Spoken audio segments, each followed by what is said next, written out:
বাংলাদেশ জামায়াতে ইসলামীর জাতীয় সমাবেশ শেষ হতে না হতেই ফের আলোচনায় এসেছে দলটির পরিষ্কার পরিচ্ছন্নতা অভিযান। দলটি তাদের সমাবেশস্থল সোহরাওয়ার্দী উদ্যান থেকে শুরু করে রমনা পার্ক, শাহবাগ, টিএসসি সহ আশপাশের সব জায়গা পরিষ্কার করছে। সোমবার দুপুরে সোহরাওয়ার্দী উদ্যানে গিয়ে এ দৃশ্য দেখা যায়। এ সময় কথা হয় বাংলাদেশ জামায়াতে ইসলামীর কর্মীদের সঙ্গে।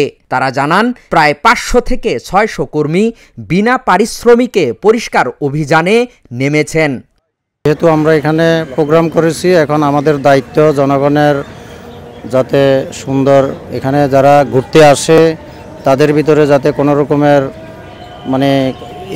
এই অপরিষ্কারের কারণে যাতে তাদের কোনো রোগ ব্যাধি যাতে সৃষ্টি না হয়, এই মানবিকতার দৃষ্টিতে আমরা এগুলো আমাদের নিজ উদ্যোগে আমরা পরিষ্কার করার জন্য আমাদের নেতৃবৃন্দ আমাদেরকে উদ্যোগ নেওয়ার জন্য বলছে। এই জন্য আমরা এখানে মানবিক দৃষ্টিকোণ থেকে আসছি আর কি। আমার সাংগঠনিক কাজ, আমার কেন্দ্রের কাজ, কেন্দ্রের সমাবেশ, কেন্দ্রের দায়িত্বে, আমিরি জামাতের দায়িত্বে মূলত পরিষ্কার পরিচ্ছন্নতা। কিন্তু মূলত যে আমিরি জামাত বলছে বলে যে পরিষ্কার পরিচ্ছন্নতা করতে হবে এটা না, এটা আমার জায়গা থেকে আমাকে পরিষ্কার পরিচ্ছন্নতা করতে হবে। আমি যে কাজটা করেছি, যে কাজটা আমি নোংরা হয়েছে আমার দ্বারা, এই জায়গাটা আমাকেই পরিষ্কার করতে হবে।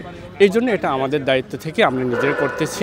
আমরা আনুমানিক এখানে 500-এর বেশি লোক আছে পরিষ্কার পরিচ্ছন্নতা করছে। জামায়াতের কর্মীরা জানান, দলটি সবসময় শৃঙ্খলা পছন্দ করে। তারা পরিচ্ছন্নতা ইমানের অঙ্গ মনে করে। বাংলাদেশ জামায়াতে ইসলামী ছাত্র শিবিরের একটা আমাদের কর্মসূচি হচ্ছে যে কোনো প্রোগ্রাম বাস্তবায়ন করার পরে আমরা কোনো যদি খোলা ময়দান আমরা প্রোগ্রাম বাস্তবায়ন করি, সেটা পরিষ্কারের দায়িত্ব আমাদের। সেটা আমাদের সংবিধানের, আমাদের গণতন্ত্রের একটা কর্মসূচির একটা অংশ। এটা একটা নতুনকরণ। আমরা যে কোনো সময় যে কোনো প্রোগ্রাম বাস্তবায়ন করার পর আমরা সেই পরিষ্কার পরিচ্ছন্ন অভিযানটা আমরা পালন করে থাকি আর কি। বিশেষ করে আমাদের যে জামাতে আমি ডাক্তার শফিকুর রহমান, তিনি আমাদের সমাবেশের পূর্বেই আমাদেরকে বলেছেন যে সমাবেশ পরবর্তীতে যাতে আমাদের লক্ষ লক্ষ লোকের সমাগম হওয়ার মধ্যে দিয়ে যে অপরিচ্ছন্ন হবে, সেটা পরিষ্কার পরিচ্ছন্ন দায়িত্ব আমাদের। আমাদের দায়িত্বের সে আনুগত্য এবং ইমানের দাবিতেই আমরা সেই কাজটা এখন পর্যন্ত চলমান আছে। গত সমাবেশ পরবর্তীতে বিকাল 5টা থেকে শুরু করে এখন পর্যন্ত সেটা আমরা কার্যক্রম অব্যাহত আছে। আশা করি আজকের মধ্যে সেটা আমরা শেষ করতে পারবো আর কি। এখানে অর্থায়নের কিছু নেই। আমাদের জামাতের বিভিন্ন অঞ্চলের আমাদের অনেকগুলো স্বেচ্ছাসেবক টিম আছে। আমরা নিজ দায়িত্বে আমাদের দায়িত্ব অনুভূতি নিয়ে আমরা সেই কাজটা করে যাচ্ছি আর কি। শুধু সমাবেশ স্থল নয়, পুরো দেশটাই পরিষ্কার করতে চান। আগামী নির্বাচনে জয়ী হলে রাজনৈতিক অঙ্গনে যেসব ফ্যাসিবাদী আবর্জনা রয়েছে সেটিও পরিষ্কার করতে চান তারা। এটা কে কখন কিভাবে করবে সেটা বড় কথা নয়, আমরা কতটুকু ফেয়ারভাবে করতে পারছি এটা হলো একটা বিষয়। আরেকটা ব্যাপার, আমরা কর্মীও লাগাইছি, সেই কর্মীটার কাজটা কতটা পরিচ্ছন্ন করছি সেখানে আমরা স্যাটিসফাইড না।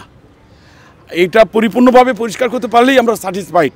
অর্থাৎ মানুষ যেন আমাদের দ্বারা কোনো কষ্ট না পায়, মানুষ যেন বলে না যে জামাত এইভাবে করে করছে।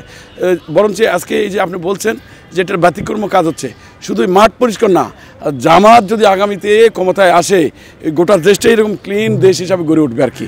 কোনো সভা সমাবেশ শেষে ঐতিহাসিক সোহরাওয়ার্দী উদ্যান যেন অপরিষ্কার না থাকে সেই দৃষ্টান্ত স্থাপন করতে চায় বাংলাদেশ জামায়াতে ইসলামী।